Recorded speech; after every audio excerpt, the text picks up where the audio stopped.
什么事这么着急？干什么？撤！不是你干什么呀？啊！你关空调干什么？关你空调干什么？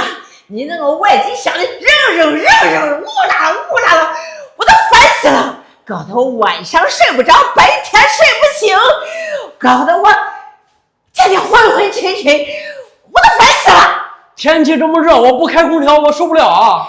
还有你这个空调水滴下去，扑噜嗒嗒，田里都是水，差点滑到我几回了，我摔死了，你负责任吗？不是，你要怕滑，你别出门，老老实实在家里面待着就行了。哎，这是我租的房子，我什么不出门啊？我不出门，我不活了。你不是住我下面吗？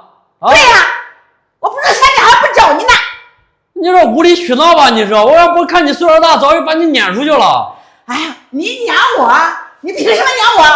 你凭什么来我家啊？凭什么关我空调还没关上？是你的空调扰民了，你知道吧？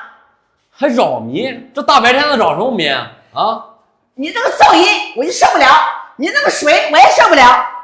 那空调开着下面滴水很正常呀，哪个空调不滴空调水啊？你想办法处理，不处理不行。我处理什么啊？哎，你想办法那个水不能让它滴到我门前。你可以不住这里啊，你让你儿子给你买个别墅去。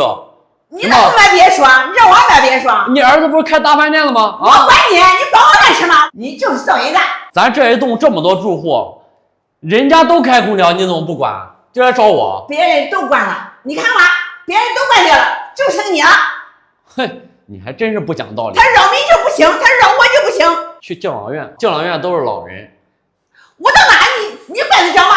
我跟你说，你要再这么无理取闹的话，我去你儿子的饭店里面去大闹的，我闹得他生意做不了，到时候把你送到敬老院去。你敢啊？你敢？这样你就舒服了。你敢？还我敢？你敢？你敢在这里闹，我就敢让你儿子把你送到敬老院。你敢？